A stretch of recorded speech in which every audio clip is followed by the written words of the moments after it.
Graça, paz e alegria. A porção de hoje, recomendada para a leitura da Bíblia em um ano no plano sequencial, é Provérbios do capítulo 1 ao capítulo 3. Não será fácil fazer essas mensagens a respeito de Provérbios no formato das mensagens que nós temos para este desafio de leitura da Bíblia. Afinal, muitas vezes um único versículo de Provérbios já poderia render um sermão, e em alguns casos até bem grande. Mas nós cremos no Senhor que chamou e sabemos que dele virá a devida orientação para essas mensagens. E claro, o nosso desafio principal é o da leitura da Bíblia. Essas mensagens servem para ajudar nesse processo, mas o principal é sim a leitura, e ainda mais em Provérbios, que nós não teremos como comentar nem mesmo a maior parte de cada texto, como nós conseguimos em outras situações, principalmente na questão que envolvia a história dos reis e essa coisa toda. Então, o nosso desafio principal, sim, é o de leitura da Bíblia. O livro de Provérbios é mais que apenas uma coleção de provérbios. Ele seria uma coleção de coleções, porque são muitos provérbios. E sobre os mais variados temas, assuntos, alguns inclusive até se repetem ao longo do livro. Salomão, rei em Israel, era filho de Davi e Batseba. Foi na época de seu pai que o impulso literário se tornou forte em Israel. E muitos dos livros que nós temos no Antigo Testamento, com suas histórias mais antigas, foram organizados durante esse tempo. Muita coisa já estava escrita, alguns textos foram organizados colocando em ordem, juntando partes de textos que já existiam. Algumas pessoas, claro, trabalharam para juntar estas partes e talvez incluíram algum texto para que pudesse fazer a ligação entre um ponto e outro. Algumas histórias que talvez estivessem em outros textos foram colocadas nos livros que nós temos, e aí então formou-se o livro como um todo. E aí, a partir deste tempo, esse exemplo de impulso literário se manteve ao longo dos próximos anos, com os profetas, contando também as histórias dos outros reis e essa coisa toda.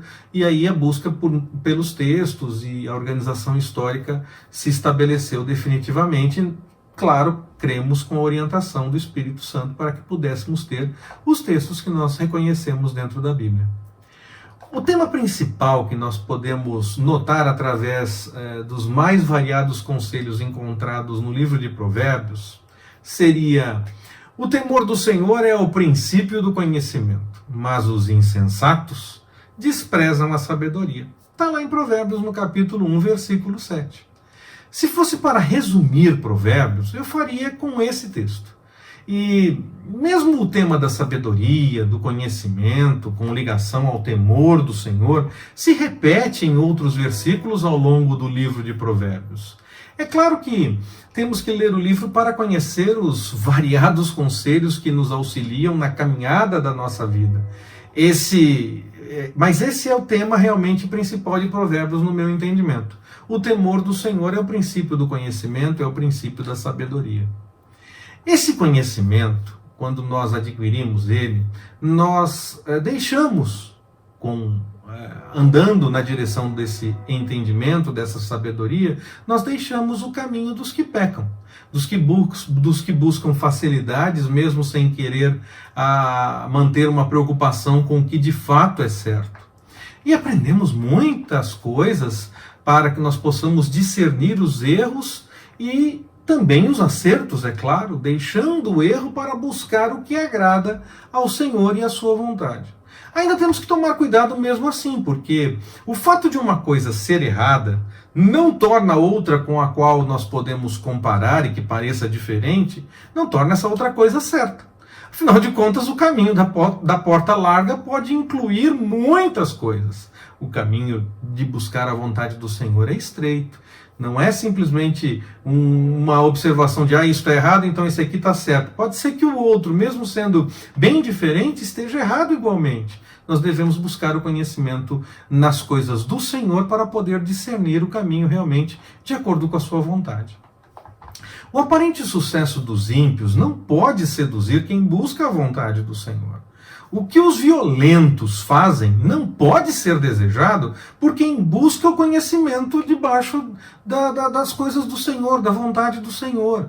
Aqueles que não seguem as orientações do Senhor não podem servir em suas ações para comparar e até mesmo para se desejar algo que eles têm. Nós devemos buscar a vontade do Senhor e não o que aqueles que deixam a vontade do Senhor fazem. A sabedoria, ela é muito mais desejável que riquezas e rende muito mais lucro diante do Senhor. E com esse conhecimento da vontade do Senhor, nós podemos discernir melhor as coisas. Além, é claro, de ter resultados eternos diante do Senhor. E não meras vitórias aparentes em algumas coisas que acontecem durante essa vida. O mais importante mesmo é termos o cuidado do Senhor e buscarmos a sua vontade. Que o Senhor nos abençoe. Forte abraço, até mais, permitindo o Senhor.